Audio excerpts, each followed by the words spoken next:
வணக்கம். இன்றைய தினம் மார்கழி மாதம் 25ஆம் நாள். ஆண்டாள் நாச்சியார் அருளிச் செய்த திருப்பாவையினுடைய 25வது பாடல். ஒருத்தி மகனாய் பிறந்து ஓரிரவில் ஒருத்தி மகனாய் ஒளித்து வளர தரிக்கிலான் ஆகித்தான் தீங்கு நினைந்த கருத்தை பிழைப்பித்து கஞ்சன் வயிற்றில் நெருப்பென்ன நின்ற நெடுமாலே உன்னை அர்த்தித்து வந்தோம் பறைதருதியாகில் திருத்தக்க செல்வமும் சேவகமும் யாம்பாடி வருத்தமும் தீர்ந்து மகிழ்ந்தேலோர் எம்பாவாய்.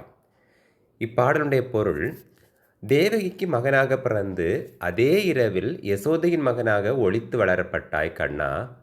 பொறாமையால் உன்னை கொல்ல துணிந்த கம்சனின் நோக்கத்தை தோல்வியுறச் செய்து அவனது வயிற்றிலேயே நெருப்பாக பரவி நின்ற பெருமானே, உன்னை வேண்டி வந்து நிற்கின்றோம். நீ எங்களுக்கு அருள் புரிந்தாயானால் நாங்கள் வேண்டிய செல்வம் பெற்று குறைகள் அனைத்தையும் நீங்கி மகிழ்வோம் என்று பாடுகிறார்கள். அடுத்ததாக இன்றைய தினத்திற்கான திருவெம்பாவை பாடல். மாணிக்கவாசகர் அருள் செய்த திருவெம்பாவை 25வது பாடல்.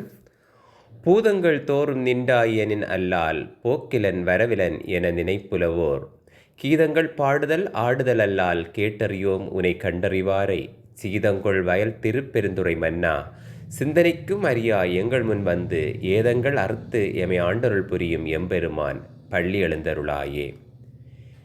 இப்பாடலுடைய பொருளாவது: 5 பூதங்களிலும் எங்கும் நீக்கமர நிறைந்திருப்பவனும் போக்கும் வரவும் இல்லாதவன் என்றெல்லாம் உன்னை புலவர்கள் புகழ்ந்து பாடுகின்றார்கள்.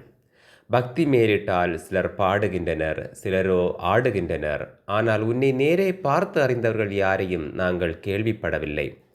குளிர்ந்த பசுமையான வயல்கள் சூழ்ந்த திருப்பெருந்துறையில் உறைகின்ற சிவபெருமானே, நினைத்தற்கும் அருமையானவனே, நாங்கள் உன்னை நேரே காணும்படி வந்து பள்ளி எழுந்தருள்வாயாக என்று பாடுகிறார்கள்.